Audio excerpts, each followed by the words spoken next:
Hello, friends.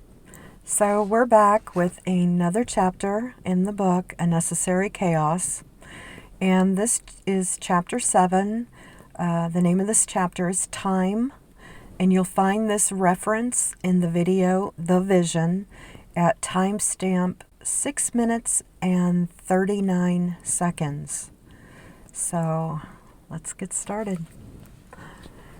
You may be wondering why that mathematical formula is displayed on the previous page, or where it came from, or what it has to do with time, and those would all be very good questions to ask. In the next several pages, I'm going to answer those questions for you in explicit detail as it was answered to me through the vision that I received. Some of you may find the answers and explanations to be rudimentary, especially if you have a scientific or mathematical background. But then again, you may not. I can't explain why it was shown to me in these terms or through these series of sequences. Other than divine consciousness within knew this was the best way for me to comprehend it and then be able to translate it to you exactly as it was shown to me and through the understanding that I received. However, I'm a firm believer in the work is never finished. There is always more to learn, more to understand, and more expansion to be experienced. Perhaps what is revealed will be taken even further to unlock more doors into the unknown and expand our minds to degrees thought not possible before. Perhaps it will satisfy us with answers to questions that we didn't have prior to this moment. Nevertheless, whatever transpires from this knowledge that was given to me, one thing I am certain of. It will reach the minds that it needs to reach, and it will serve the purpose it came to serve for the greater good of humanity. Everything that comes from divine consciousness serves a purpose for the greater good of all, no matter what it is, no matter what it looks like, no matter if we initially understand it or not. Everything from divine consciousness is a gift that holds many facets to be discovered and many layers to be unraveled, leading us into higher and higher states of awareness for the purpose of our evolution. So, let's unwrap this gift. Time is a concept that was invented. It was not discovered. We can't know for certain all the reasons why it was invented, but we can assume it was to create organization and understanding of the seasons, of the planets and stars, of the open and endless space that surrounds us that was not defined by anything substantial. I would imagine it gave us a feeling of stability that we probably hadn't known before. It set clear boundaries through divided fragments that outlined segments that could be clearly defined and experienced. You could almost say it created form and structure where there wasn't any. But as time progressed, we became slaves of our own creation. Although I'm sure it didn't start out this way, it eventually turned into a rigid system of numbers that characterized our very lives, our existence, and our exit from it. It created our own demise while still breathing. It marked a beginning and an ending. The beginning of a day, the ending of a day. The beginning of a week, month, year, and the ending of it. The beginning of a life and the ending of a life.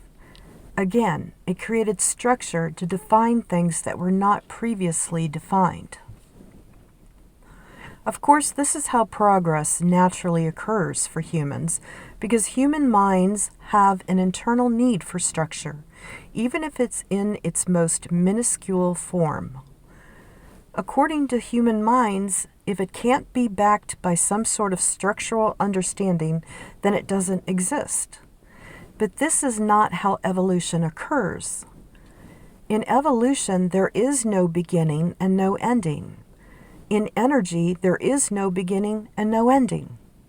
In our true soul essence, there is no beginning and no ending. In divine consciousness, there is no beginning and there is no ending. Now, I know that I'm crossing that thick, dense line between science and spirituality with the words that I'm mixing. But let me clarify this truth right now. Science and spirituality are two sides of the exact same coin, and it won't be long before that is thoroughly understood on a very deep level by all. It is only a matter of time, and time being in quotation marks. But before we go into the deeper depths of what was shown to me regarding time, it would be beneficial to understand some more common concepts and experiences that are familiar to most, such as human perception. Have you ever been in a situation where you or another person or many others spent a day together? Ridiculous question, right? Of course, we have all experienced that. But let's take it a step further. During that day spent together, have you ever felt like time flew by, while perhaps another may have felt like time was dragging by? How can that possibly be? You both were in the same vicinity of each other, and maybe sharing the same activities or maybe not. You both existed in the same reference of time, and yet you each experienced it as very different from each other. That is what we refer to as human perception. But whose perception is the correct one?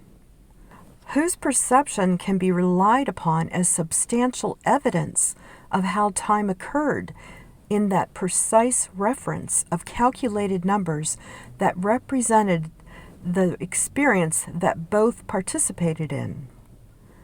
The fact is that each of your own perceptions were absolutely correct. That may not make sense to you at this moment, but it will. Perception is a funny and fickle thing.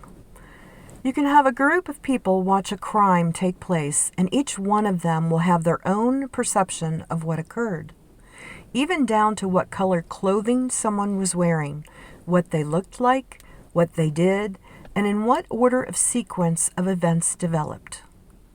Eventually, after gathering all the stories, you were then able to piece the puzzle together and come to a reasonable explanation of what actually happened. What makes perception so fluid and unpredictable? Why does human perception differ so vastly between people? Perhaps it's because perception is based upon every single experience you have ever had up until this very moment. And although we claim we are not biased, we actually can't help but to be biased in its most fundamental form, because bias is based upon perception. As long as your brain is considered humanly conscious, you cannot escape perception. It's an automatic response mechanism to stimuli. Regardless if you claim to be just the observer, your brain is still formulating a perception of what you are observing, even if only on a subconscious level, with or without your permission. It's another one of those two sides of the same coin thing. Now, let's take another step deeper into the understanding of perception. But before we do that, make a quick mental note to keep this one thing in mind. Everything is connected. And that concludes this video of the Chapter 7, Time. I'm sending you all lots of love, lots of light, and lots of activation energy.